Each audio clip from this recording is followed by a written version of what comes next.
Hey, I'm Dr. Pilet, and I want to talk to you about something I think is fairly interesting, and it's about, the human species. That's you, in case you haven't figured it out. You, human species.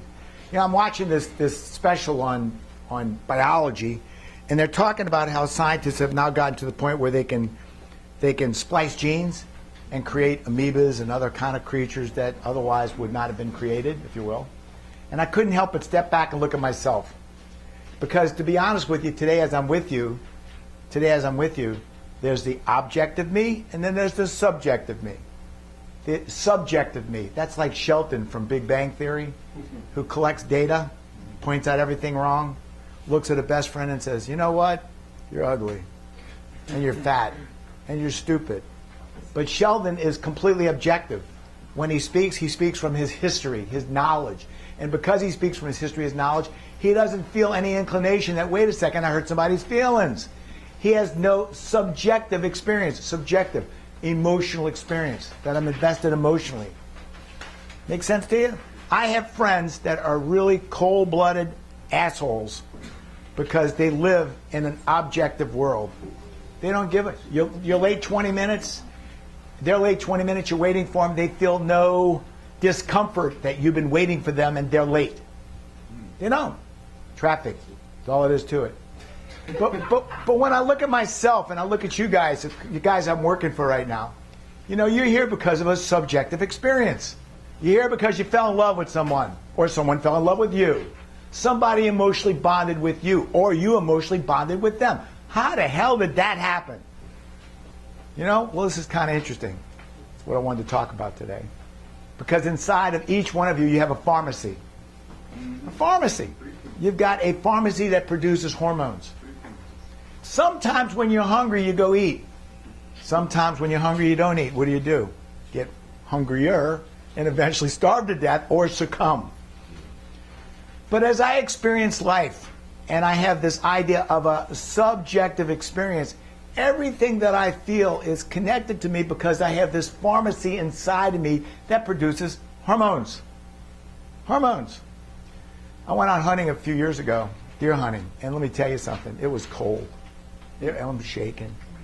Your body shakes. Why? Because your muscles contract, you produce body heat. Body heat. I saw a deer. When that deer came across, and I got excited. Adrenaline. Adrenaline. Fight or flight. Oh, I wasn't fleeing. I wanted to eat that guy. Big deer. Gonna put my sights on him. The elation that I felt, the joy that I felt, was all about adrenaline. All about feeling good. When you're a young kid and you start going out and it's the first time you've been on a date, your mind spins. And then all of a sudden she touches you. And if it's someone that you're attracted to by smell, her fragrance, by sight, by feel, all these hormones start to act on you. And they act in crazy ways because you say things like, I love you. And if you're lucky, she'll say, I love you back. The problem is often when you're in your teen years, you emotionally connect to someone well before your objective mind has had a chance to collect information because your subjective mind filled you with hormones. But now I'm in this relationship, 2 weeks, 2 months, a year, and ask how you're doing. You say, oh, I'm in love. And I know you're not in love. Why? Well, I define love a little bit differently. I define love as not a passive act of submission, but an assertive dedication to problem solve in developing an emotional relationship that we may stay together. When people problem solve to develop a relationship that we may stay together, that's love. But when you're with me and you tell me about I'm in love, you are. Yeah, but she has a restraining order. I can't come within 500 feet. I was at a restaurant, she walked in, I had to leave. Otherwise I'd been arrested. But I love her so much. If there's no problem solving, that ain't love, dude. Yeah. But subjectively, you get excited, your hormones, you breathe hard, you think about it. The brain can't tell the difference between the memory of a past negative event and happening right now. When you think about something that's pleasant, euphoric, joyful, you re-experience it. And when you think about someone that you had affection for, that you have an emotional bond, you re-experience. You miss them. You miss them. Subjectively, because you have the hormonal experience. Epinephrine, norepinephrine, serotonin, all of them are activated. Makes your hair stand up when you see her. Isn't that weird? I've had men tell me that. I feel like I got bugs running all across me. Just to see her gets me that excited. That pharmacy is producing those hormones. Why? Because somewhere inside you, you connected subjectively to such an extent that now the pattern we have in this relationship, the pattern of we used to date on Wednesday nights, we used to go out on Saturday nights, and the pattern of the things we did turned into a habit, so that now when it's Saturday night, we do it because, guess what? We just go there. In case you look it up, a habit is a subconscious pattern. Look it up in Webster's. It'll tell you. A habit is a subconscious pattern. Now, there's a lot of definitions for habits, but that's one of them. Behaviorally, psychologically, a subconscious pattern is a habit. A lot of men I work with, a lot of women I work with, are habitually in relationships because of a subjective relationship that started wrong. Just because it feels good doesn't mean you should do it. Just because you feel good doesn't mean you should do it. Now we get to the objective part. 2 years into this relationship, you do something that I've asked you to do all along, and I'm asking you to do it now. As you date cautiously. Make sure that you're running to someone and not away from someone else. You see the difference?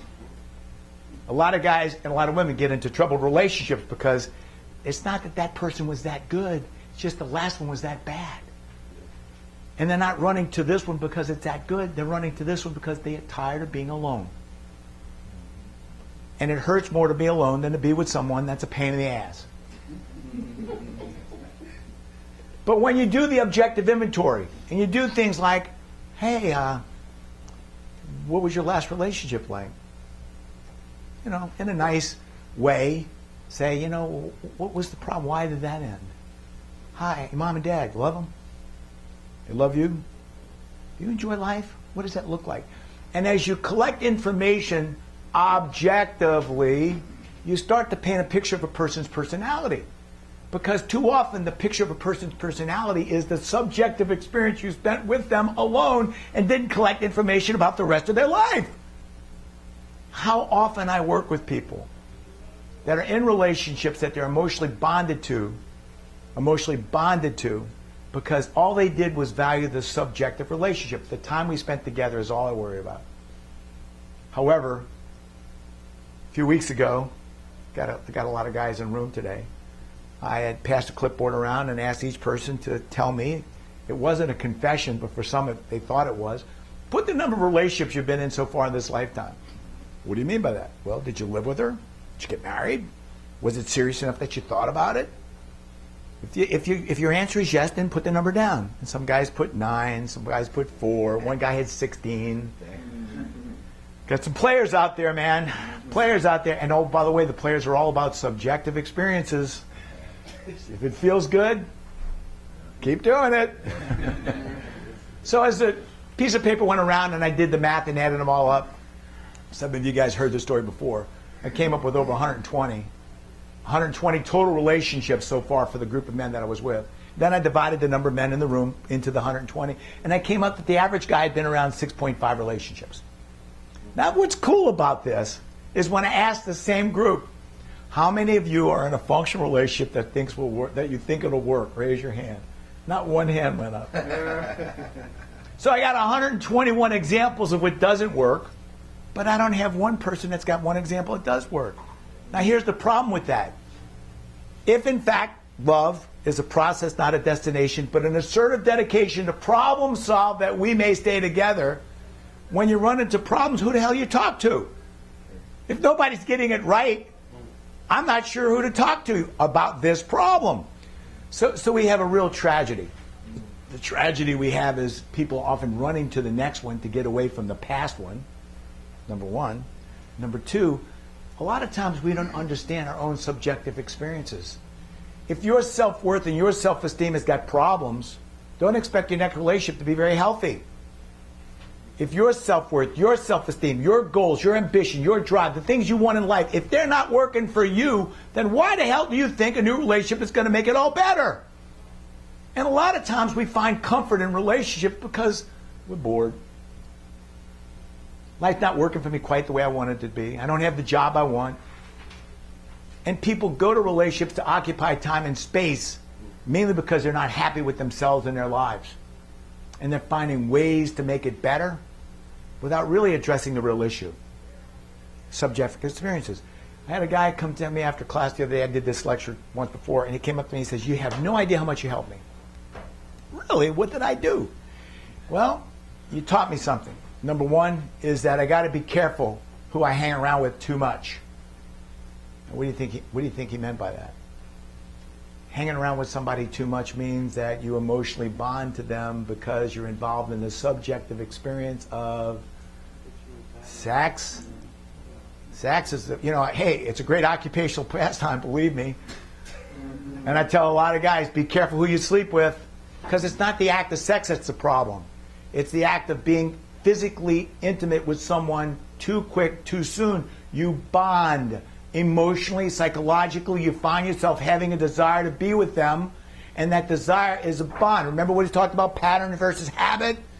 A habit is a subconscious psychological pattern. So when you go home tonight and you're calling to see where she is because it's nighttime and time to go to bed, and you haven't made a decision objectively she's the right person for you, you're already in the habit of a relationship. I'm not sure this is good for you. And yet, by the example of the 121 guys that I went around with, 121 relationships that I've been with for my 15 guys, then we have an epidemic right now. And the epidemic is we're really not doing a very good inventory, not just of other people, but of ourselves. You are an emotional creature. You can't change that. That'll never be taken away from you. You are designed by a higher power to feel and to connect and to have children and to have families. That is a fact. But it's also a fact that we become really spoiled and really lazy. And when we have nothing to do, guess what we do? We go looking for somebody to do nothing with. A plus B equal? Don't tell me C. You guys have heard me too many times. A plus B equal? AB. And you realize how many times, and you all know this, I love my AB. I love them to death, but I got to stay away from B, because what a problem she or he is. You subjectively got involved. Subjective means emotional. I got involved with you emotionally. I got involved with you so emotionally that we created a child. And the child, unbelievable as it is a combination of your genes and her genes. And it's quite possible that you have a greater love and affection for the person that you created than the person you created it with. I just stay away from B. Why? What a problem. But I love my AB. Now listen to B. I love my AB, but that A, man. A's for asshole, in case you haven't figured it out. Sometimes people tell me A's for asshole, B's for bitch. That's not the way it was, just the way it worked out. But the idea that these mistakes continue to go on and on and on and on as people don't take an inventory about, why am I in this relationship? If you're in a relationship because you're alone, you got a problem. If you're in a relationship because you don't like to be alone, you got a problem. Because being alone is healthy. It really is. But if I'm choosing a relationship because I want to have something better in life and share it with someone else, you can be alone and lonely. And a lot of times that's what I find. That people don't want to be lonely, so they find someone to be with. Convenience. They just happen to be there. We just hung around too much. And if you will, you're back to that whole idea of a pattern and a habit. We're together so much that when the day ends, they're looking for me and I'm looking for them. Wasn't so much a choice as much as now it's a habit, a bad habit. Okay? Think about yourselves. Think about the experience that you have in life today, every day, the one that you have. Think about levels of relationships. Understand that if you spend too much time with someone, you will emotionally bond to them, but don't confuse being bonded with someone with being in love with someone. If that person chooses to be with you to problem solve that we may share our life together, you got my support. All hands up. Problem solving is that we can reduce conflict and share life together. That's healthy. That's what love is. But love is not a burning emptiness in your stomach when they're not there. Especially if that burning emptiness in your stomach is because we fight all the time. We don't solutions focus. We give you statements, we blame each other, we hold each other accountable, but we really don't do anything to problem solve that we may stay together. That's really sick shit, isn't it? It really isn't. So one thing I get worried about when people say I miss her, it's okay to miss somebody. In fact, that's pretty healthy. But when you miss someone because their absence has to do with a way of life, and it just is the way it is because we both work, because we're both busy, as opposed to I miss her because she doesn't want to see me anymore, there's a big difference, isn't it? I want to take one last thing and just remind you my definition of love. Love is a process, not a destination. It's an assertive dedication to problem solve in developing a collaborative lifestyle that we may stay together. Now, I give you that as a passing thought because when I went to school to learn how to help people, because I'm a licensed clinical social worker, and when you're a licensed clinical social worker, you're also a therapist. I'm a licensed therapist. And one problem I had as I started to do my training with people that were going to teach me how to be therapists, how to be a therapist, I said, okay, I'm all ready to do this because I've learned about depression and anxiety and bipolar. I've learned about all these mental health issues. Got it. Know exactly what book to look it up in. Know how to give you a test to see how bad you are called Global Assessment of Functioning. Are you so bad off that you really need to be put inside some place for someone to watch you? Or can I walk the walk with you and help you improve called Global Assessment of Functioning? I learned all that, but I got one problem. I looked at my instructor and said, now that I'm ready to do this, can somebody give me a book of what healthy looks like? What are you talking about? I really want to know what a healthy family looks like. Roles, rules, rituals, routines, problem solving, intimacy, closeness. I'm ready to learn about what is the definition of healthy so that as I learn the definition of healthy, I can move people from unhealthy to healthy. And guess what they told me? We don't write books like that.